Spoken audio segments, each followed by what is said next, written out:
Hello everyone, welcome back to my mini blog. তো আজকে দুপুরে একটু অন্যরকম খাওয়া দাওয়া করবো, একদম সিম্পল অথচ হেলদি। তো এখানে অনেক কিছু ভেজিটেবলস কেটে নিয়েছি। তো এখানে গাজর, ক্যাপসিকাম, আলু, পেঁপে সমস্ত কিছু লম্বা লম্বা করে একটু বড় সাইজে কেটে নিয়েছি। এটা দিয়ে আজকে একটু হালকা পাতলা একদম হেলদি চিকেন স্টু বানাবো। তো এখানে পেঁয়াজটাও কেটে নিয়েছি একটুখানি বড় বড় করে, আর খোলাগুলো ছাড়িয়ে নিয়েছি, আর একটু আদা রসুন গ্রেট করে নিয়েছি, আর এখানে অল্প একটু চিকেন আছে।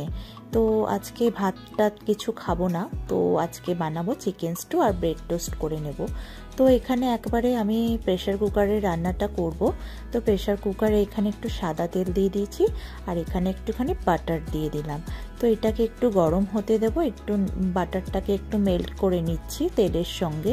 তো তারপরে এর মধ্যে একটুখানি ভীষণ সুন্দর একটা স্মেল এসছে বাটারটা দেওয়ার সঙ্গে সঙ্গে। তো এর মধ্যে প্রথমে আমি চিকেনগুলোকে একে একে এর মধ্যে দিয়ে দেব।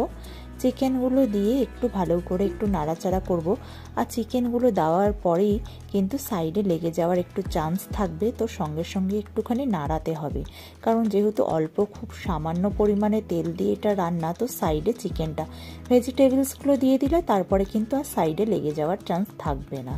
তো এর মধ্যে আমি আদা রসুনটা যে গ্রেট করে রেখে দিয়েছিলাম, কেউ ক্রাশ করে চাইলে সেটাও দিতে পারে, কেউ কুচি করিয়েও দিতে পারে, কিন্তু আমি এখানে একটু গ্রেট করে নিয়েছিলাম, আদা রসুনটা দিয়ে দিলাম।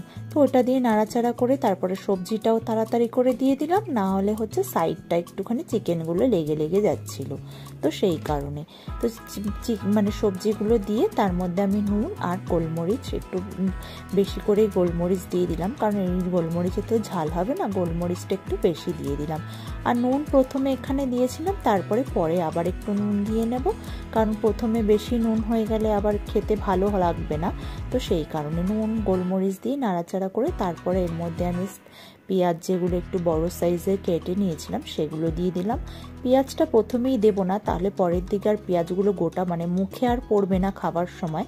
তো সেই কারণে পরের দিকে পেঁয়াজগুলো দিলাম, কারণ একদম হালকা স্টিমে যেইটুকু আর কি হবে। তো পেঁয়াজ দিয়ে ভালো করে নাড়াচাড়া করে নিয়ে সমস্তটা মিশিয়ে নিয়েছি, ভালো করে একটু কষানোও হয়ে গেছে। তো এর মধ্যে এবার আমি যতটা পরিমাণ জল দেব আর কি সে ততটা জল দিয়ে দেব। এর মধ্যে তো আর কোনো কিছু দেওয়ার নেই। তো নামানোর আগে জাস্ট একটু বাটার আর একটু দিয়ে তারপরে একটু নুনটা গোলমরিচ যদি একটু লাগে তো ওপর দিয়ে একটুখানি দিয়ে একদম সার্ভ করে দেবো। আর এখানে আমি একটুখানি কর্নফ্লাওয়ার গুঁড়ে নিয়েছিলাম, জাস্ট একটু থিকনেসটা হয় গ্রেভিটার মানে স্যুপটার আর কি, তো সেই কারণে একটু কর্নফ্লাওয়ার দিয়ে দিলাম। ব্যাস, এটা এবার সিটি হতে থাক, দুটো সিটি পড়লেই হয়ে যাবে। আর ততক্ষণে আমি একটুখানি ব্রাউন ব্রেড নিয়েছি, এই কড়াইয়ের মধ্যেই ব্রেডটাকে সেকে নিচ্ছি।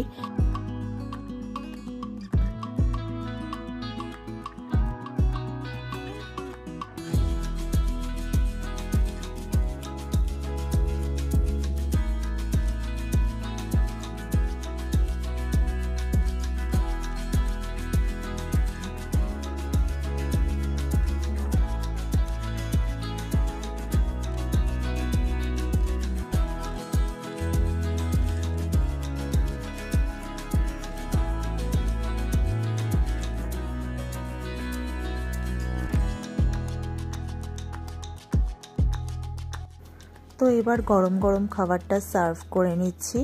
বাইরে কিন্তু দুদিন ধরে বৃষ্টি হচ্ছে, ওয়েদার বেশ ঠান্ডা রয়েছে, যা সাংঘাতিক গরম পড়েছিল তার থেকে কিছুটা স্বস্তি পাওয়া গেছে, বেশ ঠান্ডা আছে। আর সেই জন্য একদম গরম গরম স্যুপ আর ব্রেড নিয়ে নিয়েছি। তো এটাই আজকের লাঞ্চ, আর এদিকে বাবির বাটিটাও রেডি করে নিচ্ছি। তো চলুন তাহলে খেয়ে নেওয়া যাক। আর এখানে ভিডিওটা শেষ করি। ভিডিওটা ভালো লেগে থাকলে একটা লাইক করে দেবেন, আরও নতুন ভিডিও দেখার জন্য পেজটিকে ফলো করে দেবেন, আর ইউটিউবটিকে সাবস্ক্রাইব করে দেবেন। সবাই ভালো থাকবেন, সুস্থ থাকবেন। আবার দেখা হচ্ছে নতুন একটি ভিডিওর সঙ্গে, ততক্ষণের জন্য বাই বাই।